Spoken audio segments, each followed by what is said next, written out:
मेरे इस चैनल में आपका स्वागत है। आइए स्टार्ट करते हैं रेलवे एसपीडी का पार्ट 1 जो कि जीव विज्ञान से लिया गया है। इस सीरीज को पार्ट 1 का स्टार्ट करते हैं। पहला क्वेश्चन है जीव विज्ञान का, जीव तथा जंतु विज्ञान का जनक कौन है? तो जीव तथा जंतु विज्ञान का जनक अरस्तु को कहा जाता है। जीव विज्ञान शब्द का प्रयोग सर्वप्रथम किसने किया? तो जीव विज्ञान का प्रयोग सबसे पहले लेमार्क एवं ट्रेविरेनेस जर्मनी के थे ये, और लेमार्क जो हैं वो फ्रांस के थे, इन्होंने किया था। आगे चलता अगला क्वेश्चन है, जैव विकास को सर्वप्रथम समझाया? तो जैव विकास को सर्वप्रथम लेमार्क ने समझाया था।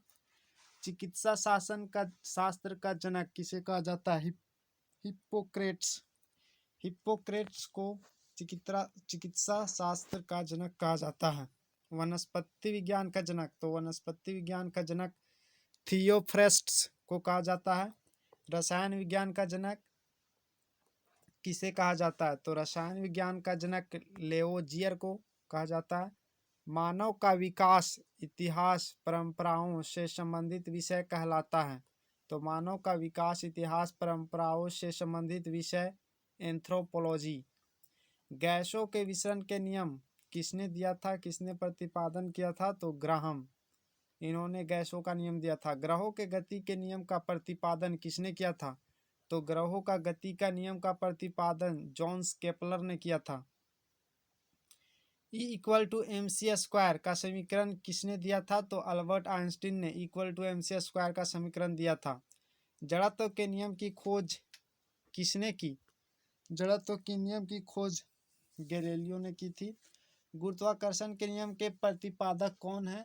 तो सर आइजैक न्यूटन ने गुरुत्वाकर्षण के नियम को दिया था। प्राकृतिक वर्ण सिद्धांत के प्रतिपादक कौन है? तो डार्विन। डार्विन ने प्राकृतिक वर्ण सिद्धांत का प्रतिपादन किया था। आगे क्वेश्चन है, खून का थक्का किसके कारण नहीं जमता है? तो खून का थक्का हीमोफीलिया रोग में नहीं जमता। शरीर के अंदर रक्त को जमने से रोकता है। तो हिपैरिन नामक प्रोटीन, हिपैरिन जो है वो रक्त में पाया जाता है, यही जो है सो रक्त को जमने से रोकता है। हिपैरिन नामक प्रोटीन का उत्पादन कहाँ होता है? तो हिपैरिन नामक प्रोटीन का उत्पादन यकृत द्वारा होता है। रक्त का अध्ययन क्या कहलाता है? हेमाटोलॉजी। रक्त का अध्ययन हेमाटोलॉजी कहलाता है। रक्त के थक्का बनने में सहायक, तो रक्त यदि हम कट जाते हैं तो थक्का बनने में सहायक प्लेटलेट्स करता है।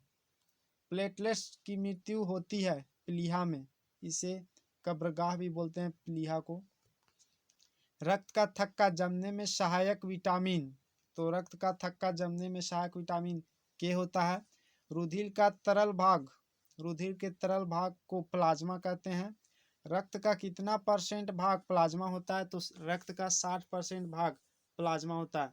पदार्थ की चतुर्थ अवस्था क्या है? पदार्थ की चतुर्थ अवस्था है प्लाज्मा।